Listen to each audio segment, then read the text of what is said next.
If you're thinking about buying an old house in Victoria, perhaps like this one, then there's a lot of dangers and pitfalls to navigate.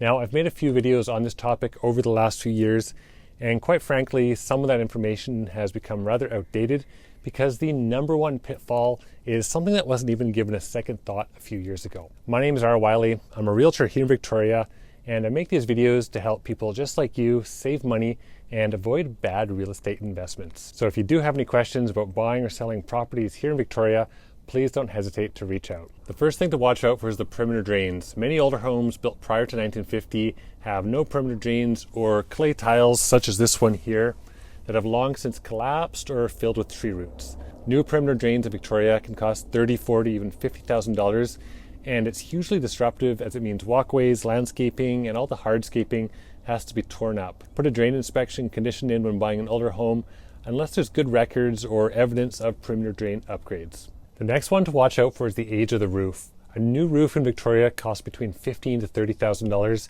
depending on the size and the complexity of it. Most asphalt shingle roofs have a lifespan of about 25 years, and don't forget to also look into the attic and see what kind of sheathing is underneath the roof.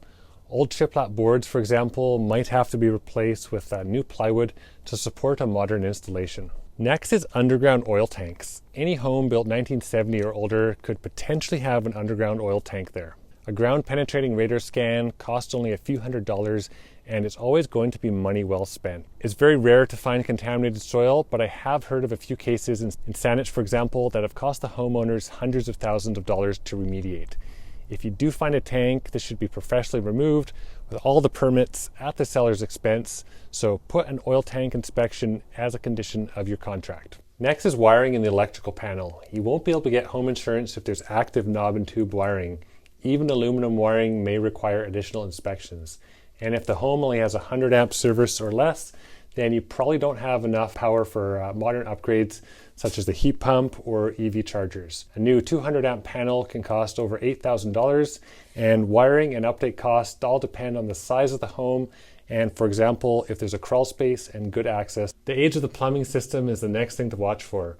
Many homes built in the 1980s, such as you'll find in Broadmead, have poly-B piping that can fail and also be hard to insure. Find out the age, the material, and the upgrade history of the piping. Also, the main water line up to the meter is the homeowner's responsibility. Have a plumber check on anything that's older than maybe 30 or 40 years old, because that's when costly leaks can occur. The next one is really fun, asbestos. Any home built prior to 1990 could have asbestos products in it. The most common places to find it are vermicular insulation in the attic and drywall joint compound.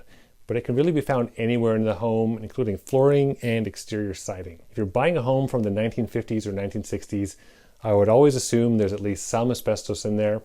Testing costs about $70 per sample, but it's not something sellers really readily allow as a condition of the offer, that testing before you buy the home, because once you find it, they may have to then disclose that they have it in the home.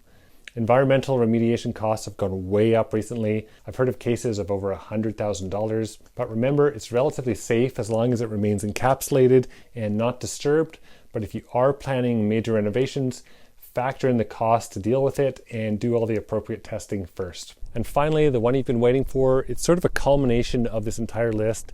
Insurance on older homes in Victoria has become very difficult to obtain. Insurance companies are taking huge losses around the world, and they've become much more risk averse. They'll likely want to see a copy of the home inspection now. They want assurance any old wiring, plumbing, or other issues with the home are addressed prior or soon after possession. I can't stress this point enough. It's not what it was even a year ago. Any home older than 20 or 30 years could have some issues obtaining insurance. I was helping some buyers recently, and their financing clicked together in a couple days, but the insurance, that dragged on for several weeks. So if possible, try and get a longer condition period so you have time to work with the insurance company. I'm going to add one more bonus item on this list because I see it all the time all over Victoria. In fact, I can't stop seeing it when I'm driving around. It's everywhere, and that's siding with no rain screen. This was the cause of the famous leaky condos in the 1990s. You see it all the time, particularly on old stucco siding from the 1950s to the 1970s. Homes without much roof overhang. Just look for discoloration and dark staining or ghosting under windows or wherever water can ingress. It's a huge red flag, it's relatively easy to spot, and this can indicate that there could be mold issues in the home or even some structural damage from rot. Don't let this list scare you off if you are considering an older home in Victoria. Most of what I've talked about today shouldn't be a deal breaker, and there's nothing that can't be fixed, but it has to be factored into the price of the offer initially. And if something comes up during the inspection or the condition removal period, you can renegotiate the price or have the seller fix the issues prior to completion. There's many advantages to older homes, such as prime locations, bigger lots, and the affordability of them. So it's not all bad news here. In a lot of cases, I think there's big advantages compared to a newer home as well. If there's time, and depending on the market, do your homework and find out what you can about the home prior to writing the offer.